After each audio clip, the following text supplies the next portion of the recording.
जगत जननी माता जानकी के जलाभार में हूँ और विवाह पंचमी के उत्सव को आज मैं आपको ब्रीफिंग करके मैं बताऊंगा। अभी जो देख रहे हैं जानकी मंदिर में पर्यटक का आना चालू हो गया, क्योंकि विवाह पंचमी का उत्सव एकदम भव्य रूप से मनाया जा रहा है यहाँ पे। और अब मैं आपको 4 दिन के बाद में यहाँ पे बारात निकलेगा। मैं आपको बताऊंगा इस वीडियो के माध्यम से कि किस तरह से बारात निकलेगा, कितने बाबा आए हुए हैं, कहाँ से आए हुए हैं, कैसे साधु है, कहाँ पे आपको निःशुल्क खाना है, कहाँ पे आवास है, सभी आज इस वीडियो के माध्यम से मैं बताऊंगा, इस चैनल के माध्यम से बताऊंगा। अभी चैनल को सब्सक्राइब नहीं किया तो सब्सक्राइब मेरे वीडियो में बने रहिएगा। मैं आपको यहाँ पे निःशुल्क खाना, निःशुल्क आवास, सभी चीज़ को मैं इस वीडियो के माध्यम से बताऊंगा।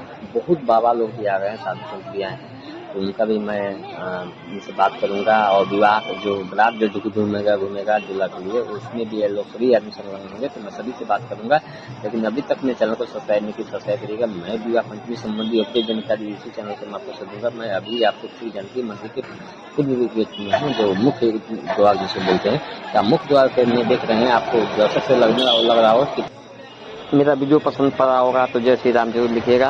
और माता जानकी के दरबार से मैं हर अपडेट जानकारी इस चैनल के माध्यम से दूंगा। तब तक ले मैं दीपक आप लोगों से विदा लेता हूँ।